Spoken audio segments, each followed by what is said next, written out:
Fudbalske reprezentacije Norveške i Srbije će u utorak od 20:45 časova u Oslu, u direktnom duelu, odlučiti ko će izboriti plasman u A-ligu nacija.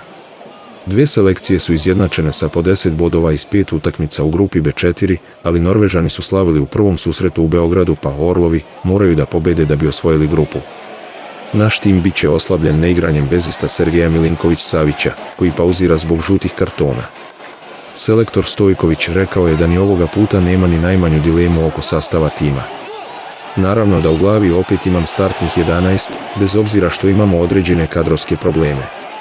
Ne možemo da računamo na Milinković-Savića i Račića. Sergej je zaista važan igrač u našem timu, ali tu su i drugi momci i ne sumnjam da ću naći pravo rešenje, odnosno igrača koji će umeti dostojno da ga zameni.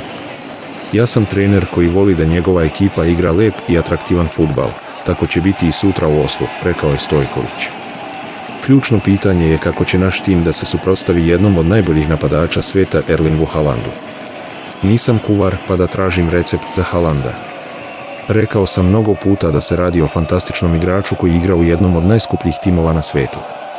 Okružen je u Manchester Cityu sa igračima vrhunske klase i naravno da u toj situaciji njegov talenat dolazi do punog izražaja, rekao je selektor Srbije Stojković.